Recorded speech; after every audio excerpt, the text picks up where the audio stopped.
देगलूर बिलोली मतदारसंघातील कासराळी गावात तीव्र पाणी टंचाई निर्माण झाल्यानं संतप्त महिलांनी ग्रामपंचायतीवर घागर मोर्चा काढत जोरदार निदर्शनं केली। सुमारे 7,500 लोकसंख्या असलेल्या या गावातील नागरिकांनी ग्रामसेवकांना निवेदन देत तातडीनं पाणी पुरवठा सुरळीत करण्याची मागणी केली। ग्रामसेवकांनी येत्या 5 ते 6 दिवसात मागण्या पूर्ण करण्याचं आश्वासन दिल्यानंतर आंदोलन तात्पुरतं स्थगित करण्यात आले। मात्र दिलेल्या मुदतीत समस्या न सुटल्यास बीडीओ कार्यालयावर भव्य आंदोलन छेडण्याचा इशारा ग्रामस्थांनी दिलाय। गावात 2008 साली पेयजल योजनेचा शुभारंभ करण्यात आला होता। मात्र अनेक वर्षांनंतरही योजना पूर्ण क्षमतेनं सुरू न झाल्यानं ग्रामस्थांनी मोठ्या भ्रष्टाचाराचा आरोप केलाय। या संदर्भात तत्कालीन उपसरपंचांविरोधात फसवणुकीचा गुन्हा दाखल झाल्याची चर्चा देखील गावात सुरू आहे। दरम्यान जलजीवन मिशन योजनेअंतर्गतही गैरव्यवहार होण्याची शक्यता व्यक्त करत ग्रामस्थांनी संपूर्ण प्रकरणाची सखोल चौकशी करून गावाला तातडीनं पाणी पुरवठा उपलब्ध करून देण्याची मागणी प्रशासनाकडे केली आहे। अन्यथा पुढील आंदोलनाची सर्वस्वी जबाबदारी प्रशासनाची राहील असा इशारा नागरिकांनी दिला। पाण्याची खूप टंचाई होत आहे, तर घागर मोर्चा सोमवारी काढलेला आहे। तर त्या निमित्ताने ग्रामसेवकांनी असा आदेश दिलेला आहे की बाबा तुमची आम्ही समस्या 4 दिवसांमध्ये आम्ही मिटवू, अन्यथा आम्ही त्यांना इशारा दिला आहे की बीडीओकडे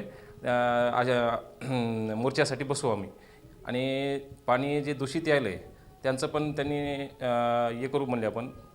जलजीवनची टाकी झाली आहे, त्या पाणी नाही। जलजीवनचे 1 टाकी झालेली आहे, बाकी 2 टाक्या होणे बाकी आहेत अजून।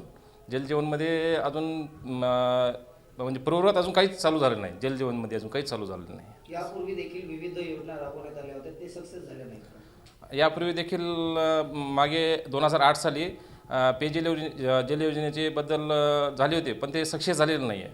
त्याच्याबद्दल ते गुन्हे दाखल आहेत त्यांच्याबद्दल। किती रुपयाची योजना होती व काय झालं त्या योजनेचं पुढे? 90 लाखाची योजना होती आणि त्यांनी त्या योजनेमध्ये बोगस कामे करून पैसे लाटल्याचा त्यांच्यावर आरोप आहे आणि 420चा गुन्हा पण दाखल झालेला आहे। काय नेमक्या मागण्या राहतील प्रशासनाकडे?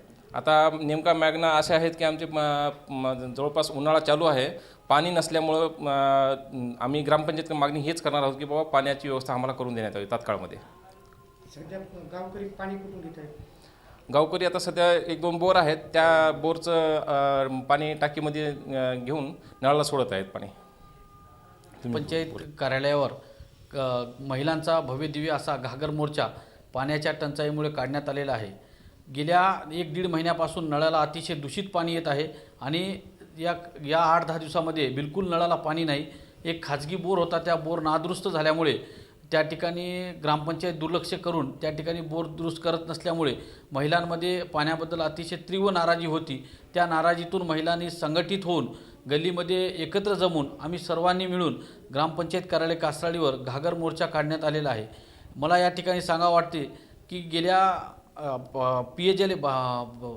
पेयजल योजनेमध्ये 4-4.5 करोड रुपये निधी कासराळी ग्रामपंचायतीसाठी पाणी पुरवठ्यासाठी मंजूर झालेले आहेत। या ठिकाणी जिल्हा परिषदेची निवडणूक तोंडावर असताना येथील सत्ताधाऱ्यांनी घाई गडबडीमध्ये आमच्या स्वतःच्या ग्रामपंचायतीचे जे बोर आहेत त्या बोरच्या पाण्यावर टेस्टिंग करून त्यांनी असे प्रशासनाला दाखवले की गावामध्ये पाणी आलेलं आहे आणि 1 दिवस काय नियोजन केले ते काय नाही माहीत नाही गाववाल्यांना। त्यांनी त्या जिगड्याचं पाणीसुद्धा या आमच्या गावाच्या टाकीमध्ये दाखवून दिशाभूल लोकांची करून पाणी आले असे दाखितले आहे। पण प्रत्यक्षात कासराळीमध्ये आज तागायत पेयजल योजनेचं पाणी आलेलंच नाही आणि जे स्वतःचे जे विंधन विहीर होते पाण्याचे पुरवठा करण्याचे ग्रामपंचायतने दुर्लक्ष करत असल्यामुळे आज कासराळीमध्ये तीव्र पाणी टंचाई निर्माण झालेली आहे। याचा निषेध करण्यासाठी सर्व गावातील महिलांनी घागर मोर्चाचं नियोजन केले होते। आम्हाला या ठिकाणी या मोर्चाला ग्रामसेवकांनी सामोरे जाऊन येत्या 4-8 दिवसामध्ये पाणी पुरवठा सुरळीत करू आणि दूषित पाणी जिथं जिथं फुटलेले आहे ते दुरुस्त करण्याचं आश्वासन दिले आहे। त्यांनी जर येत्या 4-5 दिवसामध्ये जर पाणी पुरवठा सुरळीत न केल्यास आम्ही माननीय गटविकास अधिकाऱ्याकडे लेखी निवेदन देऊन उपोषणाला बसण्याचा त्यांना इशारा दिलेला आहे। कासराळी गावामध्ये तीव्र पाणी टंचाईसोबत अनेक प्रश्न आहेत। कचऱ्याच्या विल्हेवाटाची कुठली सोय नाही आहे। सांडपाणी जे आहे लोकांच्या घरामधलं पाणी हे अक्षरशः रस्त्यावर येत आहे। असे भरपूर प्रमाणात प्रश्न हे कासराळीसाठी आहेत। काय नेमक्या मागण्या आमच्या मागण्या प्रशासनाकडून आहेत का कचऱ्याची योग्य विल्हेवाट लावावी आणि जे रस्त्यावरचं पाणी आहे नाली काढणे अशा मूलभूत जे गरजा आहेत त्या गावात व्हाव्यात. नाही झाल्यास पुढील पर्याय काय?